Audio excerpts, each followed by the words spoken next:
justice and peace, and equality. Like right now. Right. And they eating it up. Like they totally enjoying it. They having a great time. Okay. Like it's real. We have to train up kids to do something else. Right. And the thing is, you'll be surprised at things these kids pick up and what they learn and the value that you're pouring into them, right now. Right. Versus what they may witness in the future, what they may witness, and how it just plays into their life, right? And it's a seed. Now, I'm not saying all of them is about to be scientists, right? But it may be one or two. Like right. This was the pivotal moment, and they was like, you know what? I can do this. Wow. I could be this. I could go to space. Wow. I could, you know what I mean? I could cure cancer. Yeah. I could create a water solution. Yeah. I could create AI. Like, and wow. I mean that shit. Like, I mean it. Yeah, I totally understand. And we back with Melissa Ellis, back with Life Beyond Water, Global Outreach. And Melissa, it was a couple other things that we talked about before. And I know you guys are going over to like Africa. Mm-hmm. You guys are going over to like Haiti. Mm-hmm. I believe you guys went to Haiti as well. And it is a crisis here. It's a crisis global. Where do we begin to start to save ourselves from hitting this day zero? It's got to be at home. It's at your house. Okay. Like where every other thing starts. Right. It starts with me. It starts with self. So number one, teaching ourselves, getting ourselves educated, right? Right. So what do we need to do? How do we conserve water? Okay. What's our responsibility to water? Right. And then you teach your children. Right. Right. So then your children don't run the water when they brush their teeth. Okay. They, when it's something leaking, they come and get an adult. Say, hey, that water's dripping. Right. It needs something, Right. Because we got water's precious. Water's precious. So it's just changing it to the value of it because it flows freely to us, right. as it seems. Right. It's not valued.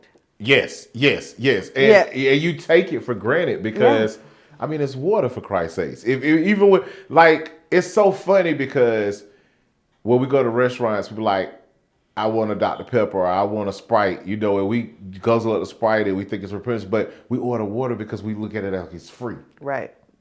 But actually it's not. No, it's not. We're paying, everybody pays for water, right? Nobody getting water for free. Your water bill come every month, right? Right. So water is not free. And also water is in everything. Okay.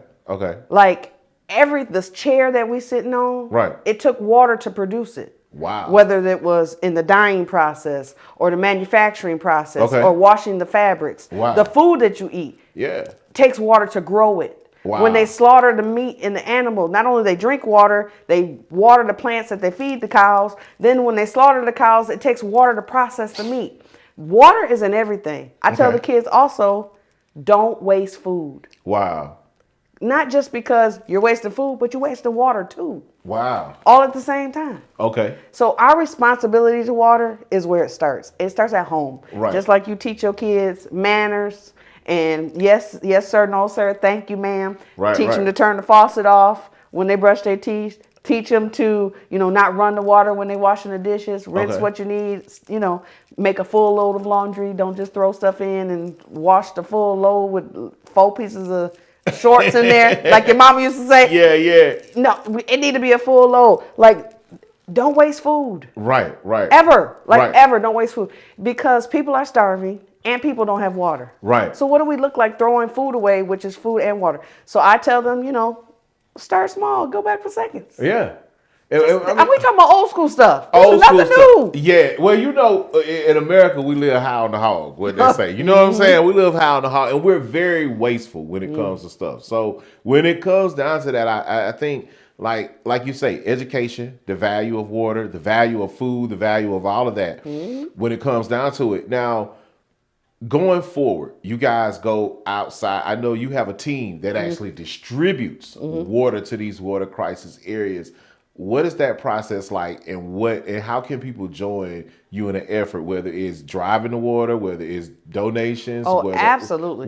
How can they get involved in that? Because I know you and your team are adamant about going there and being hands on, the boots on the ground. Absolutely.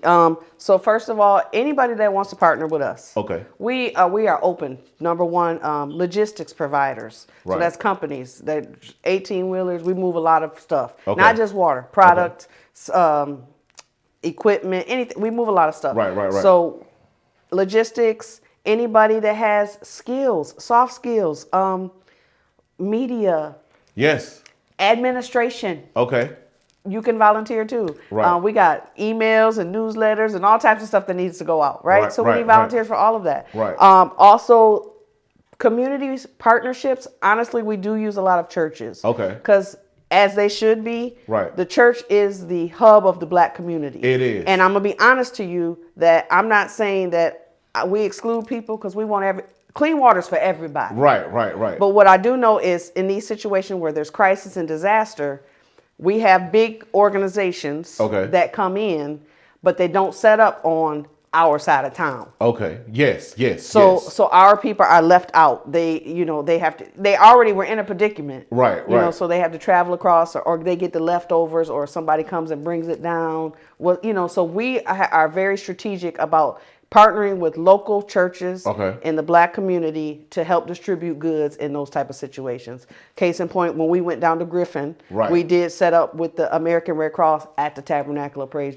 at the Griffin location, and we're able to distribute. Partnerships are key. Yes. Partnerships are key. And one thing that I think one thing that we get here in South Atlanta, everybody's new there from different places. And so nobody, like down south Georgia, is like, oh, I know his family. Oh, he one of the Jacksons, or one of the Jones, or one of the Walkers, and I know his granddaddy. But we're in a new location where people know each other on a first generation level. You're right. So how key is partnerships? And I know we iterated that in the first segment, but how key is partnerships for people looking to collaborate so that we can fight this crisis on a mass level? Because I work with boys, you work with water, you got another organization who might work with veterans, whatever you work with. I will say this. Everybody on some level needs to know their responsibility to water. If that's something that you want for your organization, so Streets of Gentlemen, or anybody, Operation Lunchbox, whoever it is, we can come talk to you guys. Okay. We can do a one day. We can do a couple-hour seminar on water. Wow. We also do education days in schools sporadically. Okay. One of them is Imagine a Day Without Water. That's usually in October, where we usually go in, and it's a one class period where we take over and we teach kids those same things. Okay. But yes, we have to connect. Nobody should be, what do they call it, duplicating services. Right. There should not be a duplication of services. So if there's people that need water, call me. If I'm not trying to give out suits. You get what I'm saying? So I'm staying in my lane and doing what I do, and the goal is to do it well, and lending that gift to whoever wants it. So if you want to volunteer, email us, info@lifebeyondwater.org. info@lifebeyondwater.org. We'll get you tied in, whether it's here, there, everywhere. Wherever. Yeah.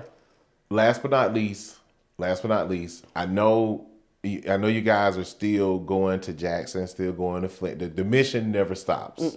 The mission never stops. How do we? And I think you answered it in the first segment where you talked about the people that we elect. How do we resolve the water infrastructure? Does that depend on like taxes, the way we pay our taxes? Or is it anything we can do as a people, partnering with our local government so that like these dirty water infrastructures can be fixed? Okay, number one is do not stick your head in the sand.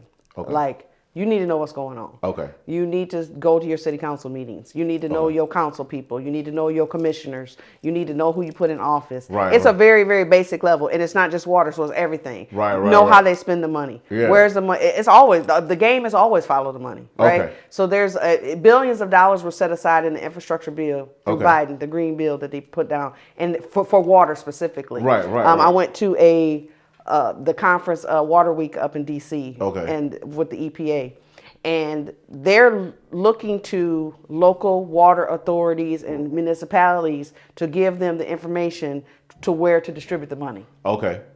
So we need to make sure that all of those people Right. know our plights, know what we want, know what we need, Okay. right? And just be vocal. But we have to know first. Right. So you have to know right. and then be vocal and hold these people accountable. Right. Say, hey, what are they doing with the money? Where's the money going? How's it going to affect me directly? Are y'all just getting new locker rooms at the water building? Yeah. Or, are they doing something specifically? And there's a lot of guidelines and regulations. Okay. And it's pretty and equality. Now the world they will see. That's